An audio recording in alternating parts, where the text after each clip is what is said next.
ఆంధ్రప్రదేశ్లో టీడీపీ జనసేన పొత్తులో భాగంగా ఖచ్చితంగా జనసేన పార్టీకి చెందిన వారికి సీట్లు మాత్రమే కేటాయిస్తామని ముఖ్యమంత్రి పీఠం కానీ మరే పదవి కూడాను వారు అడగటానికి అనర్హులని నారా లోకేష్ ఈ మధ్యకాలంలో పలు ఛానల్స్లో ఇంటర్వ్యూలు చెప్పడం జరిగింది. ఈ అంశం మీద జనసేనకు చెందిన పార్టీ నాయకులందరూ కూడా చాలా అప్సెట్ అవుతున్నారు. ప్రత్యేకించి విజయవాడకు సంబంధించి కొన్ని సామాజిక పరంగా ఎవరైతే నాయకులు ఉన్నారో వాళ్ళు కూడా తమ ఆవేదనను బయట చెప్పుకోలేని పరిస్థితి ఉంది. ఈ నేపథ్యంలో నారా లోకేష్ అంత స్ట్రైట్గా జనసేన పార్టీని కించపరిచిన విధానాన్ని మనం ఏ విధంగా చూడొచ్చు అనేది విశ్లేషిద్దాం. ప్రస్తుతం నాతో వైసీపీ మహిళా ప్రతినిధి కొత్తపల్లి రజనీ చౌదరి ఉన్నారు. మేడం చెప్పండి, ఏంటి నారా లోకేష్ యువగలం పాదయాత్ర తర్వాత కొంచెం తెలివితేటలు ఎక్కువైనట్టున్నాయి. అంతకుముందు చాలా ఇదిగా ఉండేవాడు, ఆయన ఇంకా పొలిటికల్గా కూడాను యువకర్తలా మాట్లాడుతున్నారు. ఇది మనం అలా చూడొచ్చు. వన్ థింగ్ అండి, ఇప్పుడు అంటే అంతకుముందు స్టాన్ఫోర్డ్ నుంచి చదువుకొని వచ్చిన వాళ్ళంటే స్టాన్ఫోర్డ్లో చదువుకున్న వాళ్ళంటే ఏ రకంగా ఉంటారో ఒకసారి ఎక్స్పెక్ట్ చేయండి. అంటే అక్కడి నుంచి వచ్చిన తర్వాత ఆయన షైన్ అవ్వలేదు, ఆయనకు మెచ్యూరిటీ లెవెల్స్ లేవనేక మీరు అడిగిన క్వశ్చన్కి అర్థం. అంటే అప్పుడు మెచ్యూరిటీ లేని టైంలో ఆయనకు 3 శాఖలకు మంత్రిత్వ శాఖలు ఇచ్చేసి వాళ్ళ నాన్న ఎవరిని బలి చేసుకుందామని చెప్పి ఇచ్చారు. మరి మెచ్యూరిటీ లేనోడికి వాళ్ళు మొన్న ఈ మధ్య గంటా శ్రీనివాస్ గారు చెప్తున్నారు లోకేష్కి మెచ్యూరిటీ లెవెల్స్ పెరిగినాయి ఇప్పుడు అని చెప్పి. మెచ్యూరిటీ మరి మీరు కూడా ఇప్పుడు అదే క్వశ్చన్ అడుగుతున్నారు. యోగాలం తర్వాత ఆయన ఇంకా కొంచెం షైన్ అయ్యారు, అప్పట్లా లేరు అని చెప్పి. అంటే ఏమీ లేనోడిని 3 శాఖలకు మంత్రిని చేసి మా మీద పడేసినట్టే కల్లానా ఏం సాధిద్దామని. అంటే కొడుకుని అందులో ఎక్కించాలని ఇక్కడ క్లియర్ కట్గా తెలిసిపోతుంది కదా. తన సొంత కాలం మీద తను రాలేడు. అంటే యువగళాన్ని ఎక్కడికో తీసుకెళ్దాం అనుకున్నాడు, పరుగు యాత్ర పెట్టి పక్క రాష్ట్రాలకు పోయాడు తప్ప ఏం సాధించింది లేదే. వాళ్ళ నాన్న జైల్లో పెడితే అది కూడా ఆపేశాడు. ఎక్కడైనా కంటిన్యూటీ అనేది ఉందా? అసలు దీని పాదయాత్ర చేస్తున్నాడు, ప్రజల కోసం చేస్తున్నాడు అని ఎక్కడైనా ఫీలింగ్ మీకు వచ్చిందా? మాకైతే ఎప్పుడు లేనిది, ఎప్పుడు అది రాలా. వాళ్ళకి జనాలు రావట్లేదు, ఎలాగోలా జనాలు రప్పించాలని చెప్పి ఎప్పుడు ఏ సభ పెట్టినా మేము ఇది చేస్తామన్న దమ్మున్న నాయకుల్లాగా మాట్లాడిన తీరు ఎక్కడైనా చూసారా? ఆ మనసులో నుంచి ప్రజలకు సేవ చేయాలన్న భావన ఎక్కడైనా చూసారా? ఎంతగాడిగే ప్రభుత్వం మీద బురదలు చల్లడం, సైకో జగన్ అంటాం, అరే జగన్ ఒరే జగన్ అని నీళ్ళు తిడతాం, పవన్ కళ్యాణ్తో తిట్టిస్తాం, ఇవన్నీ అసలు రాజకీయ నాయకుడికి ఉన్న లక్షణాలేనా? నువ్వేం చేస్తావు, నీకున్న గట్స్ ఏంటి, నువ్వు రేపొద్దు ఇవాళ ప్యాక్ ఆఫ్ 6 ఏదో చెప్తున్నాడు, అవన్నీ కలిపి జగన్ గారు ఇచ్చిన స్కీమ్స్ అన్ని కలిపి నవరత్నాలని పేరు మార్చి ఇస్తానంటున్నాడు. మరి అంతకుముందు ఇవ్వలేకపోయావే? అంతకుముందు ఏమైపోయింది? నీ అమాయకత్వంలో పడిపోయి ఊగుతున్నావా ఏంటి? నీ అమాయకత్వం ఆ పరిధి దాటి రానివ్వలేదా ఏంటి? నిన్నెవరైనా ఆపారా ఇవ్వద్దని, ప్రజలకు మంచి చేయమని? ఎలక్షన్స్ ముందు పసుపు కుంకాలు ఇచ్చేసుకొని ఇప్పుడు పసుపు కుంకాలు ఇస్తే ఏం చేశారు ప్రజలు? ఆ పసుపు రంగు మీ నాన్నకే పూసుకు ఇంట్లో కూర్చోబెట్టారు. ఆ రక్త తిలకాన్ని జగన్మోహన్ రెడ్డి గారికి దిద్దారు. అది 100% కనపడుతున్నది. మరి ఇప్పుడు వచ్చి అవే ఇస్తాను ఇవే చేస్తానని నువ్వు వచ్చి చేసేది ఎందుకు? మా నాయకుడు మాకున్నాడు కదా. ఒక్కటండి నేను చెప్పాలి, when there is no credible party leader in my party నేను ఏం చేస్తాను? నా దగ్గర ఎవరు లేరు. When I'm struggling for a last chance నేనేం చేస్తాను? పొత్తులకి ఎగబడతాను. ఇవాళ పక్క రాష్ట్రాలు సైతం మన స్కీమ్స్ చూసి జగన్మోహన్ రెడ్డి గారిని ఇన్స్పైర్గా తీసుకొని ఇన్ని రకాలుగా ఇలా ఎలా చేయగలుగుతున్నారు, సచివాలయ వ్యవస్థను ఎలా తీసుకొచ్చారని చెప్పి మన రాష్ట్రాన్ని చూసి ఆదర్శంగా తీసుకుంటే వీళ్ళు పొత్తుల కోసం పాకులాడుతున్నారంటే వీళ్ళల్లో భయం అనేది ఉంది. కానీ 40 years ఇండస్ట్రీ అని చెప్పుకునే ఎక్స్పీరియన్స్ ఎక్కడ కనిపించట్లేదే, విజన్ అని చెప్పుకునే ఎక్స్పీరియన్స్ ఎక్కడ కనిపించట్లేదే. సో వీళ్ళని ఏమనాలి? ఇంకా ఇలాంటి మైండ్ సెట్ ఉన్న నాయుడు కావాలా, మనకి దమ్మున్న నాయకుడు కావాలా? మీరే చెప్పండి. 100% నాయకుడిని కోరుకుంటాం మనం, అంతేగాని నేను మొన్న కూడా చెప్పాను కదా, ఎంత కాడికి వెన్నుపోటు పొడిచే నాయుడు మాకొద్దు, అలాగే క్యాస్ట్ కోసం పరితపించే నాయుడు మాకొద్దు. మాకు దమ్మున్న నాయకుడు కావాలి, అది జగన్మోహన్ రెడ్డి గారు. అంతే. నీకు ఏమీ లేదు కాబట్టి నీ పార్టీలో క్యాడర్ లేదా, క్రెడిబిలిటీ లేదా, ఏమీ లేదనేగా నువ్వు పొత్తులకు ఎగబడుతున్నావు. ఈరోజు డిప్యూటీ సీఎం నన్న పవన్ కళ్యాణ్ చేస్తారంటే that decision also taken by Chandrababu Naidu గారు అంటున్నావు. అంటే ఎవరికి ఇవ్వడు, వీళ్ళు వాళ్ళే ఉంటారు. ఒక పిచ్చోడిని చేసి ప్యాకేజ్ పిస్తే డిప్యూటీ సీఎంకి ఇంత ప్యాకేజ్, నువ్వు నోరు మూసుకొని కూర్చునే రకం దొరికాడు కాబట్టి ఓకే వెళ్ళిపోతుంది వాళ్ళకి. సో ఇవాళ మొన్న చూసారు కాంగ్రెస్ శివకుమార్ గారితో కూడా ఎయిర్పోర్ట్లో కలిసి, అంటే ఆఖరికి మేము సోనియా గాంధీని జగన్మోహన్ రెడ్డి గారు నువ్వెంత అని ఢీకొట్టారు. ఎందుకు ఢీకొట్టారు? అది యాటిట్యూడ్తో ఢీకొట్టలేదు. ప్రజా సంకల్ప యాత్ర, ఓదార్పు యాత్ర ప్రజల కోసం చేస్తున్నప్పుడు వద్దన్నప్పుడు నేను చేస్తాను, ఇప్పుడు ఒక కరెక్ట్ చేస్తున్నాను, ప్రజల కోసం చేస్తున్నప్పుడు అది ఎవరైనా సరే నిజం. ఇప్పుడు కరెక్ట్ చేస్తున్నప్పుడు ఎందుకు భయపడాలి? అలాగే ఆయన భయపడలేదు, బయటకు వచ్చారు, ఆయన ఏంటో నిరూపించుకున్నారు. ఇవాళ అలా ఆ పార్టీకి సంబంధించిన నువ్వు పొత్తులు పెట్టుకుంటే మాకేం భయం లేదు. ఆ పార్టీనే వద్దనుకున్నాం మేము. ఆ పార్టీలో ఉన్న నాయకులు ఎంత ఆఫ్టర్ ఆల్. సో వాళ్ళతో పొత్తులు, జనసేనతో పొత్తులు ఎన్నిటితో పెట్టుకున్నా మేము ఒకటే చెప్తున్నాం, టార్గెట్ రీచ్ అవుతాం. 100% నేను అంటే ఈరోజు జ్యోతిష్యం అనే అట్లా వేణుస్వామి వీళ్ళందరూ చెప్తున్నారు కదా, అవన్నీ పక్కన పెట్టి మేము ఆ జ్యోతిష్కం చూసా, ఆ స్టార్లు చూసా, ఆ లెక్కలు చూసా, అవన్నీ మేము చెప్పట్లేదు. మా కాన్ఫిడెన్స్ లెవెల్ అలాంటిది.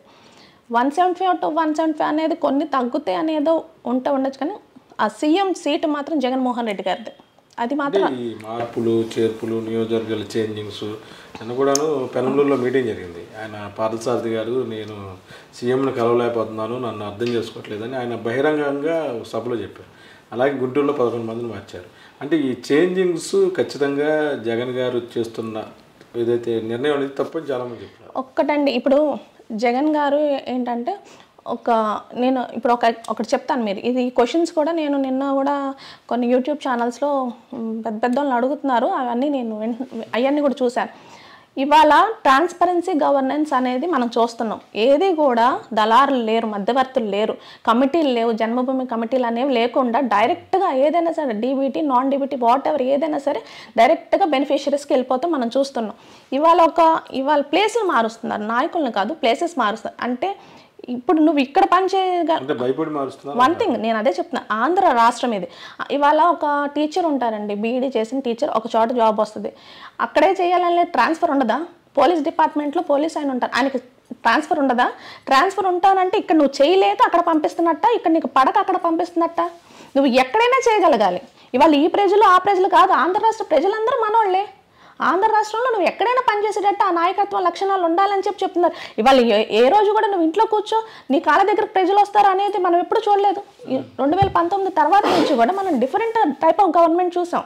ప్రజల వద్దకే పాలన తీసుకెళ్లారు.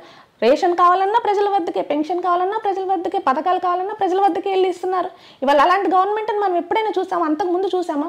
చూడలేదు. ఇవాళ ఇది కూడా మారుస్తున్నారు అంటే ఏంటి? నువ్వు ఇక్కడైనా పనిచేసేటట్టు ఉండాలి. ఏ నియోజకవర్గం నీకు ముక్కు మొహం తెలియని నియోజకవర్గం, సో వాట్, నువ్వు పని చేయాలి ప్రజల కోసం. వాళ్ళ ప్రజలు కాదా ఏంటి? ఎక్కడైనా సరే నువ్వు ఈ ప్రజలు నీకు కొమ్ము కాసేవాళ్ళు నీ వరకే, నీ లిమిటేషన్స్ అంటే నేను ఇంతమందికి అనేది ఇంటర్నల్ ప్రాబ్లమ్స్ ఉంటుంటాయి. అసలు ఎక్కడ కూడా ఉండకూడదు. నువ్వు ఈ రోజు ఇక్కడ ఉండొచ్చు, రేపు ఎక్కడైనా ఉండొచ్చు, నేను ఇక్కడ ఉండొచ్చు, నేను ఎక్కడైనా పని చేయగలుగుతాను అన్న కాన్ఫిడెన్స్ నాయకుడికి కూడా ఉండాలి. ఇదే డిఫరెంట్ టైప్ ఆఫ్ గవర్నమెంట్. ఇదంతా ఈ రూలింగ్ కూడా 100% కరెక్ట్ అండి. ఎక్కడైనా చేయాలి. నియోజకవర్గం మారినంత మాత్రం నేను చేయలేను, ఆ నియోజకవర్గంలో నాకు ఫేవర్ లేదు అని ఉండకూడదు. నేను అక్కడ కూడా జగన్ గారి పథకాలు, ఇక్కడ కూడా జగన్ గారి పథకాలు. ఎక్కడైనా మేము జగన్ గారిని చూసే ఓటేస్తాం కదా. నీ నాయకత్వ లక్షణాలు జగన్ గారు ఇచ్చినవి. సో నువ్వు ఎవరైనా ఇప్పుడు ప్లేసెస్ మారుస్తున్నారు, ప్లేసెస్ కాదు క్యాండిడేట్స్ మారుస్తున్నా సరే భయపడకూడదు. మనం జగన్ గారి మొహం చూసి బతుకుతున్నాం, సో జగన్ గారిని చూసి ఓటేస్తాం అంతే.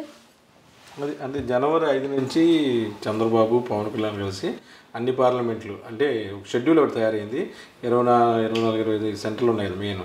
ఆ సెంటర్లు అన్నింటిలో కూడా సమావేశాలు బహిరంగంగా జనసేన అధినేత పవన్ కళ్యాణ్, నారా చంద్రబాబు నాయుడు చెప్తున్నారు ఈ విషయం. అంటే ఈ సమావేశాలు, ఈ బస్సు యాత్రలు బంద్ చేసుకోమనండి. నాకెందుకు ఈ విషయం ఎలా ఉండబోతుంది ఆ ప్రభావం? అంటే వాళ్ళందరూ కలిసి ఒక లారీ మీద ఎక్కి వస్తున్న నేపథ్యంలో మీరు సింగిల్ గానే వెళ్ళాలి కదా. వారాహి అయిపోయింది, ఇప్పుడు లారీ. వారాహి ఇద్దరు ఎక్కుతున్నారు, వారాహి కూడా ఎక్కుతారండి. ఎక్కడే రమ్మనండి.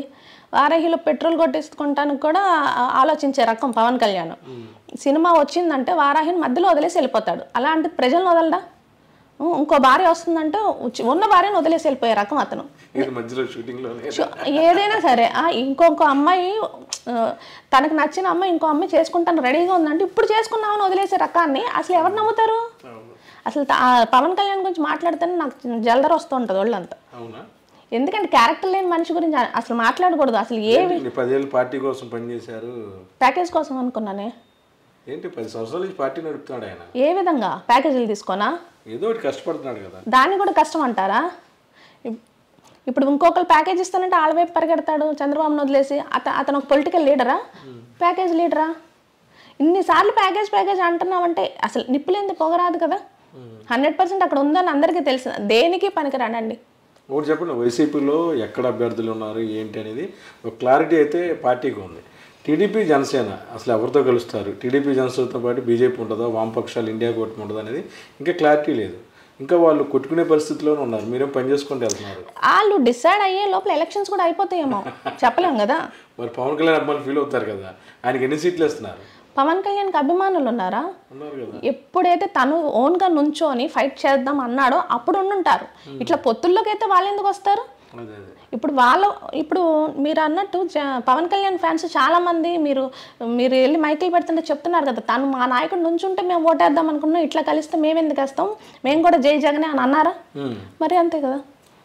అంటే ఎంతమంది వచ్చినా సరే మీకైతే డిసైడ్ సీఎం సీట్ ఈసారి. CM seat confirm. ఈ సీఎం సీట్ కన్ఫర్మ్ ఏంటండి? ఆ 30 years ఇండస్ట్రీ, ఆయన 40 years అని చెప్పండి. సీఎం ఆయన 40 years ఏంటి ఇండస్ట్రీ పొలిటికల్గా, మాకు సీఎం సీట్ 30 years ఇండస్ట్రీ. అంతేనా? 100%. Thank you. మొత్తమే కూడాను అందరికీ కాన్ఫిడెన్స్ ఇచ్చారు మీరు. ఓకే అండి. మొత్తమే కూడాను జనసేన టీడీపీ పొత్తులు తర్వాత ఎవరు ముఖ్యమంత్రులు ఉంటారనేది కూడాను ఒక క్లారిటీ లేకుండా ఏదైతే పార్టీలు నడుపుతున్న చంద్రబాబు, పవన్ కళ్యాణ్ ఎవరైతే ఆంధ్రప్రదేశ్ ముఖ్యమంత్రి వైఎస్ఆర్సీపీ అధినేత జగన్ గారి గురించి మాట్లాడే హక్కు లేదంటున్నారు కొత్తపల్లి రజనీ చౌదరి. వీడియో జర్నలిస్ట్ విజయకృష్ణ కలిసి ఐటెం కోసం అబ్దుల్ అలీ, విజయవాడ.